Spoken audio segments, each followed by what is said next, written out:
آج ہم آپ کو ایک ایسی ایپک سٹوری سنائیں گے جو صدیوں سے تاریخ کے سنہری اور آگ پر چمک رہی ہے۔ یہ کہانی ہے ایک شہزادے کی جو صرف 12 سال کی عمر میں ایک وحشی گھوڑے پر قابو پا کر پوری دنیا کو حیرت میں ڈال دیتا ہے۔ یہ کہانی ہے ایک نوجوان کی جو 20 سال کی عمر میں تخت پر بیٹھتا ہے اور صرف 32 سال کی عمر تک آدھی دنیا کو اپنے قدموں میں جھکا دیتا ہے۔ یہ کہانی ہے اسکندر اعظم کی جسے دنیا الیگزینڈر دی گریٹ کے نام سے جانتی ہے۔ یہ ایک ایسی ساگا ہے جو اسٹریٹجی، کرج اور ایک عظیم ویژن کی داستان بیان کرتی ہے۔ تو تیار ہو جائیں ایک تاریخی سفر کے لیے جو آپ کے دل و دماغ پر ہمیشہ کے لیے نقش ہو جائے گا۔ یہ کہانی اس وقت شروع ہوتی ہے جب اسکندر، جو اس وقت صرف 12 سال کا ایک شہزادہ تھا، اپنے فادر کنگ فلپ کے دربار میں موجود تھا۔ فلپ میسیڈونیا کا ایک طاقتور بادشاہ تھا جو اپنی فتوحات اور چالاکی کے لیے مشہور تھا۔ لیکن اس دن دربار میں ایک عجیب واقعہ پیش آیا۔ ایک وحشی گھوڑا لایا گیا جس کی ہر حرکت سے خوف پھیل رہا تھا۔ یہ گھوڑا اتنا بے قابو تھا کہ کوئی اس کے قریب جانے کی ہمت نہیں کر سکتا تھا۔ دربار کے بہترین سواروں نے اسے سدھارنے کی کوشش کی، لیکن ایک کے بعد ایک سب ناکام ہو گئے۔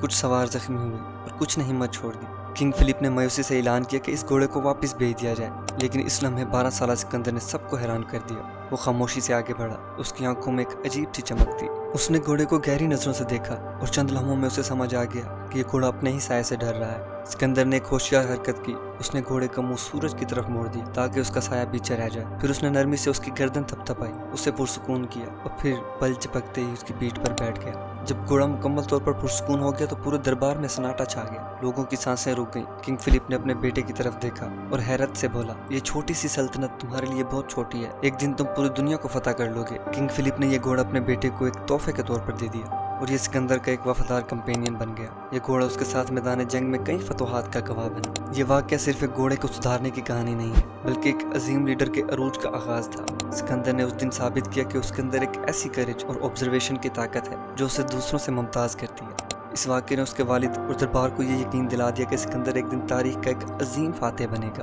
سکندر کی عظمت کی بنیاد اس کی تعلیم تھی۔ جب وہ صرف 13 سال کا تھا، اس کے والد فلپ نے اسے دنیا کے ایک عظیم فلسفی ارسطو کے حوالے کیا۔ ارسطو اس وقت دنیا کے سب سے بڑے انٹیلیکچوئل مائنڈز میں سے ایک تھے۔ انہوں نے سکندر کو صرف کتابی علم نہیں دیا، بلکہ اس کی سوچ کو ایک نئی سمت دی۔ 3 سال تک، 13 سے 16 سال کی عمر تک ارسطو نے سکندر کو فلسفہ، حکمران بننے کی اسٹریٹجی، جنگی تدابیر، منطق، طب، سائنس اور حتیٰ کہ شاعری بھی سکھائی۔ ارسطو نے اسے سکھایا کہ ایک عظیم لیڈر وہ نہیں جو صرف تلوار سے جیتتا ہے، بلکہ وہ جو دلوں پر راج کرتا ہے۔ ایک دن ارسطو نے سکندر سے کہا، دنیا ایک نقشہ ہے اور تم وہ ہاتھ ہو جو اس پر نئے خطوط کھینچو گے۔ اگر تم اپنی سوچ کو اپنا سب سے بڑا ہتھیار بنا لو تو تم زمین کی سرحدیں بدل سکتے ہو۔ یہ الفاظ سکندر کے دل میں ایک چنگاری بن کر گرے۔ اس کی آنکھوں میں ایک عظیم ویژن جاگ اٹھا، وہ خواب جو صرف میسیڈونیا تک محدود نہیں تھا، بلکہ اس نے پوری دنیا کو فتح کرنے کا عزم کر لیا تھا۔ 20 سال کی عمر میں سکندر کی زندگی ایک عظیم موڑ پر آ گئی۔ اس کے فادر کنگ فلپ کا ایک درباری تقریب کے دوران قتل ہو گیا۔ تاریخ دانوں کے مطابق یہ قتل ایک ذاتی دشمنی کا نتیجہ تھا، لیکن کچھ کا ماننا تھا کہ اس کے پیچھے سکندر کی ماں اولمپیس کا ہاتھ تھا۔ اولمپیس ایک طاقتور اور پرعزم خاتون تھی جنہوں نے فلپ کی دوسری شادی کو سکندر کے مستقبل کے لیے خطرہ سمجھا تھا۔ فلپ کی دوسری بیوی سے ایک نئے وارث کی پیدائش کا امکان تھا جو سکندر کے تخت کے دعوے کو کمزور کر سکتا تھا۔ اس رات جب فلپ کا خون بہا، سکندر ایک شہزادے سے شہنشاہ بن گیا، لیکن تخت پر بیٹھنا کوئی آسان کام نہ تھا۔ میسیڈونیا کے دربار میں دشمنوں کی بھرمار تھی۔ یونان کے شہروں جیسا کہ تھیبس اور ایتھنز میں افواہیں پھیلنے لگی کہ ایک بچہ بادشاہ بن گیا ہے اور یہی موقع ہے میسیڈونیا کی سلطنت کو توڑنے کا۔ لیکن سکندر نے ثابت کیا کہ وہ کوئی عام بچہ نہیں تھا۔ اس نے اپنی حکمت عملی اور بہادری سے دربار کی تمام سازشوں کو کچل دیا۔ اس نے اپنے والد کے قاتلوں کو سزا دی اور اپنے مخالفین کو یا تو اپنا وفادار بنا لیا یا انہیں ختم کر دیا۔ جب تھیبس شہر نے بغاوت کی تو سکندر نے ایک سخت لیسن سکھایا۔ اس نے شہر کو مکمل طور پر تباہ کر دیا تاکہ باقی ریاستیں عبرت حاصل کر سکیں۔ اس ایکشن نے پورے یونان کو پیغام دیا کہ سکندر کوئی کمزور بادشاہ نہیں ہے۔ اس نے میسیڈونیا میں استحکام پیدا کیا اور یونان کی تمام چھوٹی بڑی ریاستوں کو اس کے سامنے جھکنا پڑا۔ اس دوران سکندر نے اپنی فوج کو ایک عظیم فوج کی طرح منظم کیا جس میں ہر سپاہی اس کا وفادار تھا۔ اس نے اپنی فوج کے ساتھ ایک ایسی بانڈنگ بنائی جو اس کی فتوحات کی بنیاد بنی۔ اس نے اپنے سپاہیوں کو نہ صرف ایک لیڈر کے طور پر متاثر کیا، بلکہ وہ خود ان کے ساتھ شانہ بشانہ کھڑا رہتا تھا۔ اب سکندر کی نظریں ایک نئی سمت کی طرف تھیں، مشرق کی طرف، جہاں ایران کی عظیم سلطنت اس کا انتظار کر رہی تھی۔ سکندر کا اصل امتحان ایران کے شہنشاہ ڈیریس کے سامنے تھا۔ ڈیریس کے پاس لاکھوں کی فوج تھی، بے پناہ دولت اور ایک وسیع سلطنت تھی جو مشرق سے مغرب تک پھیلی ہوئی تھی۔ اس کی فوج میں جنگی رتھ، ہاتھی اور تربیت یافتہ سپاہی شامل تھے۔ دوسری طرف سکندر کے پاس صرف 40,000 منتخب سپاہی تھے، لیکن اس کے پاس ایک ناقابل شکست جذبہ اور ایک بریلینٹ اسٹریٹجی تھی۔ اس نے اپنی فوج کو منظم اور نظم و ضبط والی فوج میں تبدیل کیا۔